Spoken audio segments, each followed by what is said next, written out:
ఈ రాష్ట్రంలో కొత్త ప్రభుత్వం వచ్చిన తర్వాత జరిగింది 4 రాజకీయ హత్యలు. ఈ హత్యలో టీడీపీ వారే 3 చనిపోయారు. ఈ హత్యలు చేసింది వైసీపీ వాళ్ళు. రాష్ట్రంలో 36 హత్యలు జరిగాయని ఢిల్లీలో జగన్ అసత్యాలు చెప్పారు. హత్యకు గురైన వారి పేర్లు అడిగితే జగన్ చెప్పలేకపోయారు అని హోంమంత్రి అనిత అన్నారు. కొట్టేసి ఎక్కడ దాక్కుంటారనమాట. వీళ్ళ పరిస్థితి ఎలా ఉందంటే అధికారం కోల్పోయి 11 సీట్లకే పరిమితం అయినప్పటికీ కూడా తిరిగి వచ్చి టీడీపీ కార్యకర్తల మీదే దౌర్జన్యాలు చేసి టీడీపీ కార్యకర్తలని చంపి మళ్ళా పైగా వాళ్ళ మీద ఏవో దాడులు జరిగిపోతున్నాయి, వాళ్ళ తాలూకా వాళ్ళు ఎవరు చంపేస్తున్నారని చెప్పి ఇక్కడెక్కడా ప్లేస్ లేనట్టుగా ధర్నా చేయడానికి ఢిల్లీ నడివీధుల్లో వెళ్ళి కూర్చొని మేము ధర్నా చేస్తామన్నా 11 మందితో వెళ్ళి కూర్చొని ధర్నా చేయడం అన్నది చూస్తూ ఉంటే చాలా విడ్డూరంగా అనిపిస్తుంది అధ్యక్ష.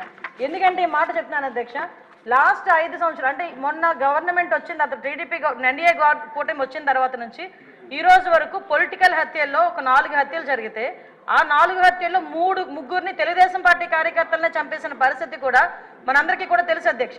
ఈ విషయాన్ని కూడా చాలా క్లియర్గా మేమందరం కూడా ప్రెస్లో కూడా చెప్పడం జరిగింది. విత్ క్రైమ్ నెంబర్స్ నేనైతే ఇవ్వడం జరిగింది అధ్యక్ష. ఇవన్నీ పక్కన పెడితే ఇప్పటికీ కూడా చాలా మంది తెలుగుదేశం పార్టీ కార్యకర్తల మీద వైఎస్ఆర్సీపీ నాయకులు సోషల్ మీడియాలో దాడి చేస్తున్నారు, వ్యక్తిగతంగా దాడులు చేస్తున్నారు, వాళ్ళ ఆస్తుల మీద దాడులు చేస్తున్నారు.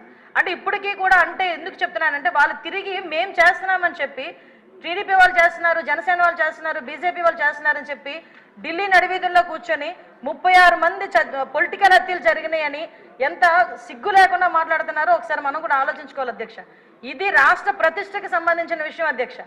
ఈరోజు 45 రోజుల్లోని ఒక ప్రతిపక్ష హోదా కూడా లేని ఒక ఎమ్మెల్యే, ఒక ప్రతిపక్ష సంబంధించిన ఎమ్మెల్యే ఢిల్లీ దగ్గరికి వెళ్ళి 36 హత్యలు రాజకీయ హత్యలు జరిగినాయి అంటే ఢిల్లీ మీడియా అడిగింది 36 మంది పేర్లు ఉన్నాయని అడిగితే కనీసం పేర్లు కూడా చెప్పడానికి ఇష్టపడక పేర్లు లేవు కాబట్టి చెప్పలేక పక్కకి వెళ్ళిపోయే పరిస్థితి. ఈరోజు మేము అడుగుతున్నాం, అరే 36 హత్యలు జరుగుతున్నాయని అడుగుతున్నావు, ఎక్కడికో వెళ్ళి మాట్లాడుతున్నావు, అసెంబ్లీ సమావేశాలు జరుగుతున్నాయి అక్కడికి వెళ్ళి ధర్నా చేసావు. ఈ రోజు ఇక్కడికి ఆల్రెడీ నువ్వు అమరావతి వచ్చామన్న సంగతి ఇక్కడ మా అందరికీ తెలుసు. ఈ రోజు వచ్చి అసెంబ్లీలో కూర్చొని ఆ 36 మంది వివరాలు ఇచ్చే దమ్ము లేదా నీకు? ఈరోజు ఆ 36 మంది వివరాలు మాకు ఇచ్చి దాని మీద ఎంక్వైరీ చేయించుకునే దమ్ము లేదా నీకు? ఈరోజు అసెంబ్లీ సాక్షిగా అడగాల్సిన వాటిని పక్కన పెట్టుకొని ఎక్కడో ఢిల్లీలోకి వెళ్ళి రాష్ట్ర ప్రతిష్టను దెబ్బతీసే విధంగా రాష్ట్రం మీద రక్త మరకలు అంటినట్టుగా వాటన్నిటికీ కూడా ఫోటో ఎగ్జిబిషన్ ఒకటి పెట్టి దాన్ని చాలా ఏమార్చి అక్కడ వాళ్ళని ఏదో రకంగా పెట్టుబడులు రాకుండా, పరిశ్రమలు రాకుండా అడ్డుకోవడానికి ఒక కుట్రపూరితమైన వాతావరణాన్ని సృష్టించడానికి మాత్రమే చేస్తున్నాడు అధ్యక్ష. ఇతగారి తాలూకా నైజం కూడా చెప్పాలి అధ్యక్ష. అధికారంలోకి వచ్చిన తర్వాత 2024 అధికారంలోకి వచ్చింది అధ్యక్ష. ఎంత దారుణం అంటే అమరావతికి బస్సు యాత్రకి సాక్షాత్తు 14 సంవత్సరాలు ముఖ్యమంత్రి చేసిన చంద్రబాబు నాయుడు గారు బస్సు యాత్రకి వెళ్తే ఆ బస్సు మీద రాళ్ళు రువితే అధ్యక్ష అప్పుడున్న సాక్షాత్తు డీజీపీ గౌతమ్ సవాంగ్ గారు భావ స్వేచ్ఛ ప్రకటనను మాట్లాడిన సందర్భాన్ని కూడా ఈరోజు గుర్తు చేయాలి అధ్యక్ష. ఎందుకంటే ఆ రోజు శాంతి భద్రతలు ఎలా ఉన్నాయి, ఈ రోజు శాంతి భద్రతలు ఎలా ఉన్నాయి కంపేర్ చేయడానికి మీరు నాకు 5 నిమిషాలు టైం ఇవ్వాలి. ఎందుకంటే ఇది రాష్ట్ర ప్రతిష్టకు సంబంధించిన విషయం. ఆ రోజు ఆత్మకూరులో ఒక ఊర్లోని ఒకరిని వెలివేస్తే, ఒక గ్రూప్ ఆఫ్ పీపుల్ని వెలేస్తే వాళ్ళ దగ్గరికి వెళ్ళడానికి వెళ్తే సాక్షాత్తు ముఖ్యమంత్రి 14 సంవత్సరాలు ముఖ్యమంత్రి చేసిన వ్యక్తి ఇంటి దగ్గరికి వెళ్ళి ఆ గేట్లకి తాడులు కట్టారు అధ్యక్ష. తాడులు కట్టడమే కాదు అధ్యక్ష, ఎల్జీ పాలిమర్స్ లో గ్యాస్ లీక్ అయితే వైజాగ్ వెళ్తే చంద్రబాబు నాయుడు గారిని వైజాగ్ ఎయిర్పోర్ట్ లోనే ఆపి ఎయిర్పోర్ట్ లో లిటరల్లీ చెప్పాలంటే దాడి చేశారు. ఆ విషయంలో మొన్న నన్ను విష్ణుకుమార్ రాజు గారు కూడా క్వశ్చన్ చేశారు అధ్యక్ష, హోంమంత్రి ఏం చేస్తున్నారు అని. ఏపీ అసెంబ్లీ ప్రశ్నోత్తరాలు కొనసాగుతున్నాయి. టీడీఆర్ బాండ్లపై Tanuku MLA Arumilli Radhakrishna, Chirala MLA Malakondaiah, MLA Palla Srinivasarao అడిగిన ప్రశ్నలకు మంత్రి నారాయణ సమాధానం ఇచ్చారు. ఈ యొక్క తణుకులో మొత్తం 29 బాండ్స్ ఇచ్చారు అధ్యక్ష. అవి ఇచ్చింది 2-3. ఇక్కడ మాత్రం చాలా పెద్ద స్కామ్ జరిగినట్టుగా ప్రాథమిక అంచనాలు వచ్చింది. ఏసీబీ ఎంక్వైరీ చేస్తున్నాం, అది కూడా రిపోర్ట్ తొందరలో వస్తుంది. ఇక్కడ 4,500 రూపాయలు స్క్వేర్ యార్డ్ ఉంటే, స్క్వేర్ యార్డ్ 4,500 ఉంటే 1.4 కిలోమీటర్ దూరంలో ఉండే ఒక ఇంటి నెంబర్ వేసి అక్కడ 22,000 ఉంది, దాన్ని చూపించారు. అంటే ఎక్కడైతే వాళ్ళు ఇచ్చారో అది 4,500, కానీ అక్కడ ఉన్న రేటు చూపించకుండా 1.4 కిలోమీటర్లో ఉండే ఒక ఇంటి నెంబర్ వేసి అక్కడ రేటు చూపించారు. దాంతో దీని విలువ అబ్నార్మల్గా పెరిగింది. మొత్తం యాక్చువల్గా ఇక్కడ జరిగిందంటే ప్రాథమికంగా వచ్చిన యొక్క అంచనా ప్రకారం ఇక్కడ మొత్తం 29 బాండ్లకు గాను 27.96 ఎకరాలు 27.96 ఎకరాలు యాక్చువల్గా. దానికి అక్కడ ఉన్న వాల్యూ ప్రకారం అయితే 63 కోట్ల రూపాయలు ఇవ్వాలి. 63,24,00,000. 63,24,00,000 ఇవ్వాల్సి ఉంటే 754,67,000 తీసుకున్నారు. 67 లక్షలు.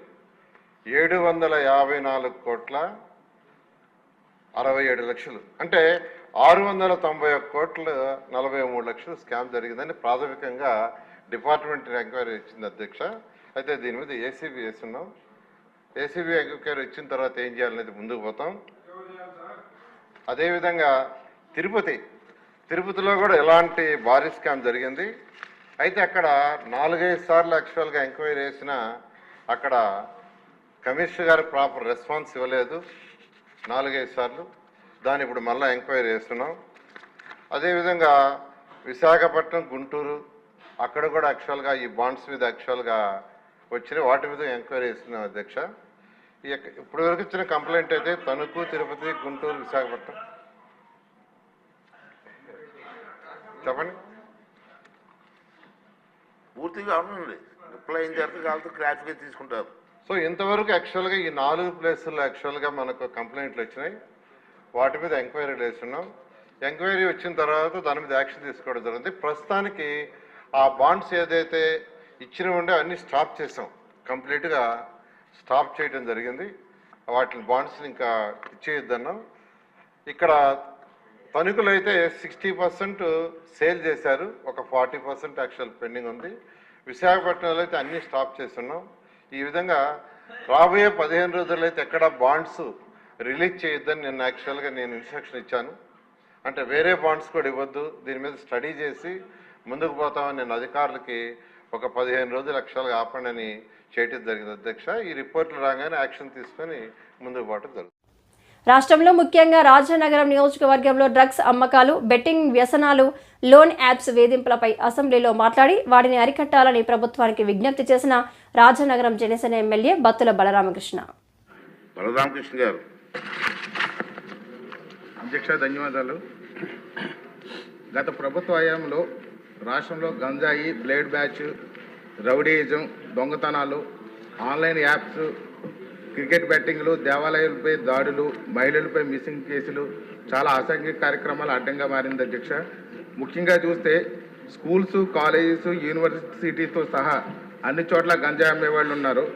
పారాసిటమాల్ టాబ్లెట్, చాక్లెట్లు, బిస్కెట్లు దొరకని చోట కూడా గంజాయి దొరుకుతుంది అధ్యక్ష. యువత అంతా కూడా నాశనం అయిపోతున్నారు. వాళ్ళ భవిష్యత్తు అంతా కూడా నాశనం అయిపోతుంది. ఇలాంటి వాటిపై ఎలాంటి చర్య తీసుకోబోతుంది? అదేవిధంగా చూస్తే బ్లేడ్ బ్యాచ్, రౌడీయిజం గత ప్రభుత్వ హయాంలో రాజానగరం నియోజకవర్గంలో బ్లేడ్ బ్యాచ్ అడ్డాగా చేసుకుని భూ కబ్జాలు, స్థల కబ్జాలు, రౌడీయిజం చేస్తూ ప్రజలను భయభ్రాంతులు చేయడం కూడా గురి జరిగింది. అదేవిధంగా మన ఉప ముఖ్యమంత్రి వర్యులు శ్రీ పవన్ కళ్యాణ్ గారు అక్కడ ఎన్నికల్లో ప్రచారంలో భాగంగా కోరుకొండ వచ్చినప్పుడు అక్కడికి మీటింగ్కి వచ్చిన వాళ్ళని 400 మంది బ్లేడ్ బ్యాచ్, ఈ గంజాయి టీం అందరూ కలిసి అక్కడికి వచ్చినటువంటి వాళ్ళందరినీ కూడా భయభ్రాంతులు కూడా చేయడం జరిగింది. ఇంత దారుణమైన పరిస్థితులు ఉన్నాయి అధ్యక్ష. అదేవిధంగా చూస్తే ఈ మధ్య ఏళ్లలో బంగారం దొంగతనాలు, ఎలక్ట్రిసిటీ ట్రాన్స్ఫార్మర్స్ కూడా పొలాల్లో రైతులు మోటార్లు, లిఫ్ట్ ఇరిగేషన్ సంబంధించిన మోటార్లు కూడా దొంగతనాలు గురవుతున్నాయి అధ్యక్ష. అదేవిధంగా చూస్తే ఆన్లైన్ లోన్ యాప్స్ ద్వారా యువతలను అట్రాక్ట్ చేసి వాళ్ళకి లోన్స్ ఇస్తున్నారు. భయంకరమైన వడ్డీలతో వేధిస్తున్నారు. కొంతమంది అయితే డబ్బులు కట్టలేక ఆ వేధింపులకు గురయ్యి ఆత్మహత్యలు కూడా పాల్పడుతున్నటువంటి పరిస్థితులు ఉన్నాయి అధ్యక్ష. అదేవిధంగా చూస్తే క్రికెట్ బెట్టింగ్లు పెచ్చిమీరిపోయి ఈ క్రికెట్ బెట్టింగ్ల వల్ల యువత అంతా నాశనం అయిపోతున్నారు. తల్లిదండ్రులు అందరూ కూడా భయాందోళనకు గురవుతున్నారు అధ్యక్ష. అదేవిధంగా చూస్తే దేవాలయాలపై దాడులు, దొంగతనాలు గత ప్రభుత్వంలో చూస్తే రామతీర్థంలో రాముల వారి దేవాలయంలో విగ్రహాన్ని ధ్వంసం చేశారు. విజయవాడ కనకదుర్గమ్మ అమ్మవారి వెండి రథాలు దొంగతనం గురైనవి. అంతర్వేది లక్ష్మీ నరసింహస్వామి రథం తగలబెట్టేశారు. అదేవిధంగా ఇటీవల రాజానగరం నియోజకవర్గంలో కూడా మొన్న సీతానగరం మండలంలో ఒక బ్లేడ్ బ్యాచ్ అగత్యాలు జరిగిన అధ్యక్ష. అదేవిధంగా మొన్న బొబ్బులెంకలో కూడా ఇదే విధంగా బ్లేడ్ బ్యాచ్ ఆగడాలు బాగా జరుగుతున్నాయి అధ్యక్ష. రీసెంట్గా చూస్తే ఊరుకొండ లక్ష్మీ నరసింహస్వామి దేవస్థానంలో కూడా ఉండీలు పగలగొట్టి దోచుకెళ్ళిపోయారు అధ్యక్ష. అదేవిధంగా గత ప్రభుత్వంలో వేలాది మంది అమ్మాయిలు మిస్సింగ్ అయ్యారు అధ్యక్ష. ఇప్పటికీ కూడా ఆచూకీ దొరకట్లేదు. ఇలాంటి నేరాలపై మన ప్రభుత్వం ఎలాంటి చర్యలు తీసుకోబోతుంది అనేది నా ప్రశ్న అధ్యక్ష. ధన్యవాదాలు. ప్రత్యేక అవసరాలు ఉన్న పిల్లలని ఆదుకోవడం మన బాధ్యత. వారికి ప్రస్తుతం ఇచ్చే సాయం సరిపోదు, దాన్ని పెంచాలి. స్కూల్స్ కూడా పెంచాల్సిన అవసరం ఉంది. దీనిపైన మేము ప్రత్యేక శ్రద్ధ తీసుకుంటున్నామని నారా లోకేష్ అన్నారు. ప్రత్యేక అవసరాలు గల పిల్లల్ని నేను పాదయాత్రలో కూడా కలుసుకోవడం జరిగింది. వాళ్ళ తల్లిదండ్రులు ప్రత్యేకంగా రాయలసీమలో ఎక్కువ ఉన్నారు. వాళ్ళ తల్లిదండ్రుల పిల్లలు తీసుకొచ్చి నాకు చూపిస్తాం జరిగింది. ఆదుకోవాలని కూడా ఆనాడు కోరటం జరిగింది. అంటే తల్లి తండ్రి ప్రేమ చాలా, వాళ్ళు ఎంత చూపిస్తారో మనందరం చూస్తాం. ఆ పిల్లల్ని మోసుకుంటూ వచ్చి కిలోమీటర్లు మోసుకుంటూ వచ్చి ఈ ప్రభుత్వం ఏర్పాటు చేసిన భవిత స్కూల్స్కి తీసుకెళ్తాం కానివ్వండి, వాళ్ళకి కావాల్సిన కేర్ ఇవన్నీ చేస్తాం కానివ్వండి, అవన్నీ నేను స్వయంగా చూశాను. చూస్తే రాష్ట్రంలో 679 భవిత సెంటర్లు అనేవి ఉన్నాయి అధ్యక్ష. 6 నుంచి 14 సంవత్సరాల వయసు కలిగిన పిల్లల్ని ఇక్కడ ఈ సెంటర్కి తీసుకెళ్తాం జరుగుతుంది. ప్రత్యేకంగా ట్రాన్స్పోర్ట్ అలవెన్స్ ఇస్తాం, ఎస్కాట్ అలవెన్స్ ఇస్తున్నాం. గర్ల్ చైల్డ్కి ప్రత్యేకంగా అదనంగా స్టైపెండ్ ఇస్తాం. ఇంకా హోమ్ బేస్డ్ ఎడ్యుకేషన్ కూడా, అంటే ట్యూషన్లు ఆయన పెట్టుకోవాలంటే అదనంగా కూడా ప్రభుత్వం డబ్బులు ఇస్తుంది. కానీ నన్ను అడిగితే ఇది సరిపోదు. ఒక మాటలు నాకు చెప్తే ఇది సరిపోదు. ఆల్రెడీ వాళ్ళు అనేక ఇబ్బందులు ఎదుర్కొంటున్నారు, సమాజంలో అనేక అవమానాలు పడుతున్నారు. చదవాలని తప్పన ఆ పిల్లల్లో ఉంటుంది. వాళ్ళు అది అధిగమించుకుని ఎలా వెళ్ళాలి దానిపైన కూడా మేము వాస్తవంగా చెప్పాలి నెల అయింది. నేను మంత్రి అయ్యి నిన్నటితో నెల అయింది. Vast subject. నేను కూడా అధికారులతో చర్చిస్తున్నాను.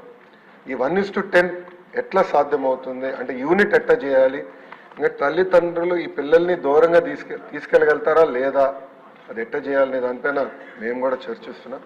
మొన్న కూడా మీరు చూశారు అధ్యక్ష, ఐఐటి ఎన్ఐటి స్టూడెంట్స్ వికలాంగులు, అంటే వాళ్ళు అనేక అవమానాలు ఎదుర్కొంటారు సమాజంలో. అలాంటిది చదవాలన్న పట్టుదలతో చదివి టెక్నికల్ రీజన్ వల్ల ఐఐటి ఎన్ఐటిలో వాళ్ళకి అడ్మిషన్స్ రాలేదు. దానికి మేము ఎతికి 1992 ఒక ప్రత్యేక జియో ఉంటే అది కోట్ చేసి యుద్ధ ప్రాతిపదికంగా జియో ఇస్తే సుమారుగా 45 మంది పిల్లలు ఈరోజు ఐఐటి ఎన్ఐటికి వెళ్ళారు. అది ఈ ప్రభుత్వంకున్న చిత్తశుద్ధి. వచ్చిన తర్వాత ఫోటోలు వీడియోలు కూడా తెప్పించుకున్నారు. స్పెషల్ కేర్ ఇవ్వాలి అధ్యక్ష పిల్లలకి, అంటే ఎలాంటి సందేహం లేదు. అంటే వాస్తవంగా శ్రీకాకుళం విజయనగరం వరకు నా పాదయాత్ర వెళ్ళలేదు. బట్ రాయలసీమలో దాదాపు 6 నియోజకవర్గాలు మినహా అన్ని నియోజకవర్గాల్లో నేను పాదయాత్ర చేశాను. ప్రత్యేకంగా రాయలసీమలో ఎక్కువ ఈ సమస్య ఉంది. ఆ పిల్లల్ని ఆదుకోవాలి, తల్లిదండ్రులకు అండగా నిలబడాల్సిన బాధ్యత మన ప్రభుత్వం పైన ఉంటుంది. తప్పనిసరిగా దీనిపైన ఒక స్పెషల్ కార్యాచరణ ఏర్పాటు చేస్తాం. గతంలోనే చెప్పాను, ఒక 100-day యాక్షన్ ప్లాన్, 100 రోజులు ఒక యాక్షన్ ప్లాన్ మేము తయారు చేయబోతున్నాం. అది సభ్యుల ముందర పెడతా, సంఘాల ముందర పెడతా, ఉపాధ్యాయుల ముందర పెడతా, తర్వాత ప్రజల ముందర పెట్టి వాళ్ళ అభిప్రాయాలు తెలుసుకున్న తర్వాత అదొక వే ఆఫ్ పాలసీన విధానం నేను ప్రజల్లోకి తీసుకెళ్ళిన ఆలోచనలో ఉన్నా. అది వచ్చే అకాడమిక్ ఇయర్ నుంచి అమలు చేయాలనేది మన ప్రభుత్వం లక్ష్యం. దాంట్లో భాగంగా ఇది చాలా సీరియస్గా నేను తీసుకుంటాను. అవసరాలు ఉన్నాయి అంటే ఎలాంటి సందేహం లేదు. బట్ యూనిట్ ఎట్లా ఏర్పాటు చేయాలో వాస్తవంగా నేను కూడా కొంచెం కన్ఫ్యూజన్లో ఉన్నా. గౌరవ సభ్యులందరూ కూడా సూచనలు ఇవ్వండి. అంటే 1:10 మెయింటైన్ చేయాలంటే మండల యూనిట్ అయితే దూరం అవుతుంది. అదే నాకు అర్థం ఎట్లా చేయాలనేది అందరు సూచనలు ఇవ్వండి. హౌస్ అయిన తర్వాత కూడా దీనిపైన డిస్కస్ చేద్దాం. బట్ తప్పనిసరిగా దీనికి ఒక సొల్యూషన్ తీసుకొచ్చే బాధ్యత మన ప్రభుత్వం తీసుకుంటుంది. గత టీడీపీ ప్రభుత్వానికి పేరు వస్తుందనే కారణంతో 2019లో జగన్ రెడ్డి రాగానే టిడ్కో ఇల్లు లబ్ధిదారులకు ఇవ్వలేదు. వైసీపీ ప్రభుత్వ పాలనలో కుంటి సాకులు చెప్పి 51,000 ఇళ్లను రద్దు చేశారు. విశాఖ తూర్పు ఎమ్మెల్యే వెలగపూడి. జగన్మోహన్ రెడ్డి గారు నవరత్నాల్లో భాగంగా ఆ రోజు ఎన్నికల సమయంలో 2019లో పేదలందరికీ ఉచితంగా ఇళ్ళు ప్రకటించడం జరిగింది అధ్యక్ష. కానీ ప్రభుత్వం వచ్చిన తర్వాత ఇదే హౌస్లో మేము కూడా ఉన్నాం అధ్యక్ష. 300 చదరపు అడుగులకి ₹1 అన్నారు. లబ్ధిదారులు కట్టే డబ్బులు 300 చదరపు అడుగులకి 50,000 అయితే 25,000కి తగ్గించామన్నారు. 430 చదరపు అడుగుల ఇళ్లకి ₹1,00,000 అయితే 50,000 చెల్లిస్తామని చెప్పి ఈ సభలోనే శాసనసభ సాక్షిగా ప్రకటించడం జరిగింది అధ్యక్ష. కానీ వాళ్ళు కట్టిన డబ్బుల్లో 25,000 కానీ ₹1,00,000లో మిగిలిన 50,000 కానీ సుమారు 400 కోట్ల రూపాయలు ఈ 2.5 లక్షల టిట్కో లబ్ధిదారులకి ఇంతవరకు డబ్బులు రిటర్న్ ఇవ్వలేదు అధ్యక్ష. ఆయన మాట అయితే చెప్పారు కానీ ఇంతవరకు ఇవ్వలేదు. కేంద్ర ప్రభుత్వ గైడ్ లైన్స్ ప్రకారం 2014-19లో P1, P2, P3 అని door to door uCT department వారు కలెక్టర్ గారి ఆధ్వర్యంలో లబ్ధిదారులను ఎంపిక చేశారు అధ్యక్ష. ఆ లబ్ధిదారులందరూ కూడా 2018-17లో డీడీలు కట్టారు టు ది కమిషనర్ జీవీఎంసీ అని చెప్పి. ఇప్పటి వరకు కూడా తర్వాత మళ్ళీ జగన్మోహన్ రెడ్డి గారు వచ్చి మళ్ళా రాజకీయంగా లబ్ధిదారులను ఎంపిక చేసి నిజమైన లబ్ధిదారులకి అన్యాయం చేయడం, పార్టీ పేరు చెప్పి అన్యాయం చేయడం జరిగింది అధ్యక్ష. దయచేసి మీ ద్వారా మంత్రి గారిని నేను కోరుకునేది ఏంటంటే దాని మీద దర్యాప్తు చేసి నిజమైన పార్టీలకు అతీతంగా నిజమైన పేదవారికి ఇళ్ళు అందించవలసి ఉంది. అంతేకాకుండా ఇప్పటి వరకు ఇళ్లలోకి దిగలేదు. వాళ్ళకేమో ఇందాక పెద్దలు గణబాబు గారు కూడా చెప్పడం జరిగింది. ఇప్పటి వరకు జీవీఎంసీలో మేము డిఆర్సీ మీటింగ్లో కూడా అడిగితే ఈ రోజు వరకు కూడా ఆ లబ్ధిదారులకు కానీ లబ్ధిదారులకు కాని వారికి కానీ డీడీలు ఇప్పటి వరకు వెనక్కి ఇవ్వలేదు. ఇంకా విచిత్రం ఏంటంటే లబ్ధిదారులు ఇచ్చిన డీడీలు బీరువాలో పెట్టుకుని కొన్ని 3 నుంచి 4 వేలు డీడీలు కనీసం బ్యాంకుల్లో కూడా వేయలేదు సార్. మంత్రి గారు నేను కోరేది ఏంటంటే జీవీఎంసీలో ఇమీడియట్ గా దీని మీద జగన్ రెడ్డి పాలనలో గంజాయి రాష్ట్రం అంతటా విస్తరించింది. స్కూల్ పిల్లల బ్యాగుల్లో కూడా గంజాయి లభించేలా జగన్ రెడ్డి ముఠా వ్యాపారం చేసింది. ఈ గంజాయి తాగి విచక్షణ లేకుండా నేరాలకు పాల్పడుతూ రాష్ట్రాన్ని నాశనం చేశారు. వీళ్ల స్వార్థం కోసం బంగారు భవిష్యత్తు ఉన్న యువత జీవితాలు నాశనం చేశారు. హోంమంత్రి అనిత సాంఘిక శక్తుల గురించి అదేవిధంగా ఈ బ్లేడ్ బ్యాచ్ నియంత్రణ గురించి ఒకసారి మాట్లాడాలనుకుంటే లాస్ట్ 5 yearsలో నేను చాలా సందర్భాల్లో చెప్పాను అధ్యక్ష, పోలీసు వ్యవస్థని పోలీస్ నిఘా వ్యవస్థని కూడా కంప్లీట్గా నిర్వీర్యం చేసే పరిస్థితి వచ్చింది అధ్యక్ష. ఎందుకు ఈ మాట చెప్తున్నానంటే లాస్ట్ 5 yearsలోని కూడా అప్పుడు ముఖ్యమంత్రి జగన్మోహన్ రెడ్డి రోడ్డు మీదకి వస్తే పరదాలు కట్టడానికో బారికేడ్లు వేయడానికో లేకపోతే హౌస్ అరెస్టులు చేయడానికో వీటి మీద పెట్టిన దృష్టి అసాంఘిక శక్తుల్ని పట్టుకుందామని కానీ నేరస్తులను పట్టుకుందామని కానీ వాటిని పట్టుకునేడానికి ఉన్న సిస్టమ్ని కనీసం వాళ్ళు తిరిగి పునరుద్ధరించుకోవాలనే తపన కూడా లేకుండా మొత్తాన్ని నిర్వీర్యం చేసిన పరిస్థితి వచ్చింది అధ్యక్ష. దాని పర్యవేక్షణలో భాగంగానే ఈ 5 సంవత్సరాల్లోని కూడా ఇంచుమించుగా మనం ఒకసారి కంపేర్ చేసుకుంటే బిఫోర్ 2014 మనకి టోటల్ కేసెస్ ఈ బ్లేడ్ బ్యాచ్కి సంబంధించి ఈస్ట్ గోదావరిలోనే ఒక ఈస్ట్ గోదావరిలో చూసుకుంటే 133 ఉంటే 2014-19 అదేవిధంగా కంపారిజన్ 2014-19కి ఒక 400 ఉన్నాయి అధ్యక్ష. 2019-24లో ఒకసారి మనం చూసుకుంటే అధ్యక్ష దగ్గర కేసెస్ అవన్నీ కూడా దగ్గర డబుల్ అయిన పరిస్థితి అధ్యక్ష. వీళ్ళ మీద ఎన్ని పీడీ యాక్ట్లు పెట్టినా ఒక ఈస్ట్ గోదావరిలోనే ఇంచుమించుగా 500 వరకు కేసెస్ నమోదవుతాయి బ్లేడ్ బ్యాచ్ని ఐడెంటిఫికేషన్ చేయడం అధ్యక్ష. వీళ్ళే కాకుండా మనకి రాజమండ్రి అదేవిధంగా ఎన్టీఆర్ డిస్ట్రిక్ట్లోనే ఎక్కువ ఈ బ్లేడ్ బ్యాచ్ అనేది ఎక్కువగా ఐడెంటిఫికేషన్ అయి ఉంటుంది. వాళ్ళు ఇంచుమించుగా దగ్గర 2 కలిపి ఈ మొన్న 2019-24లో దగ్గర 825 మందిని ఐడెంటిఫికేషన్ చేయడం జరిగింది అధ్యక్ష. ఐడెంటిఫై చేయడం ఒక ఎత్తు అయితే వీళ్ళు నియంత్రించే సిస్టమ్ అయితే పోలీస్ డిపార్ట్మెంట్లో లాస్ట్ 5 సంవత్సరాలు లేదు అధ్యక్ష. ఎందుకు ఈ మాట చెప్తున్నానంటే దగ్గర 15,000 సీసీ కెమెరాలు 2014 నుంచి 19 వరకు టీడీపీ హయాంలో పెడితే ఒక్క సీసీ కెమెరాని పెట్టకపోవడం సరికదా ఉన్న సీసీ కెమెరాలను కూడా పునరుద్ధరించుకోకపోవడం అనేది నిజంగా ఒక సిగ్గుచేడు అధ్యక్ష. ఎందుకంటే ఎక్కడికి అంటే మీలాంటి వాళ్ళు పెట్టేటప్పుడు సీసీ కెమెరాలు బాగా పనిచేస్తాయి సార్. అప్పుడు తీసేసి వీడియో తీశారు కదా సార్ మిమ్మల్ని చూపించడానికి, డైరెక్ట్ వీడియోలో చూపించుకున్నాడు. విషయం ఏంటంటే సీసీ కెమెరాలు తీసేయడం సీసీ కెమెరాలు పునరుద్ధరించుకోకపోవడం ఒక ఎత్తు అయితే కనీసం మనం ఒక క్రిమినల్ని పట్టుకున్న తర్వాత అతని క్రిమినల్ బ్యాక్గ్రౌండ్ మనం చెక్ చేయడానికి automated finger print identification system అని చెప్పి అది కూడా చంద్రబాబు నాయుడు గారి హయాంలో మనం పెట్టడం జరిగింది. దాన్ని కూడా డబ్బులు కట్టగా దాన్ని కూడా కంప్లీట్గా నిర్వీర్యం చేసిన పరిస్థితి అధ్యక్ష. అవే కాకుండా మనకి ఇంతకు ముందు ఏదైనా ఈ బ్లేడ్ బ్యాచ్ కానీ ఎవరైనా అసాంఘిక శక్తులు ఎక్కడైనా ఊర్లను వెళితే ఆ హౌసెస్ దగ్గర కూడా మానిటరింగ్ చేసేవాళ్ళం అధ్యక్ష.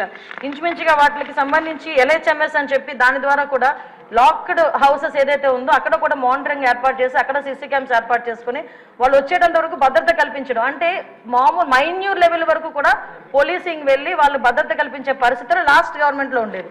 ఈ గవర్నమెంట్ ఎప్పుడైతే నిర్వీర్యం చేసిందో పోలీసు వ్యవస్థని మీరు అన్నట్టుగా మొత్తం అరాచక శక్తులు అసాంఘిక శక్తులు అరాచక శక్తులు అంటే ఇందాక మేడం గౌరవ ఎమ్మెల్యేగా చెప్పినట్టు ఎవరో బ్లేడ్ బ్యాచ్ అనో ఇంతకుముందు ఎక్కడి నుంచో వచ్చారు, పై దేశాల నుంచి వచ్చారు, పై రాష్ట్రాల నుంచి వచ్చారు,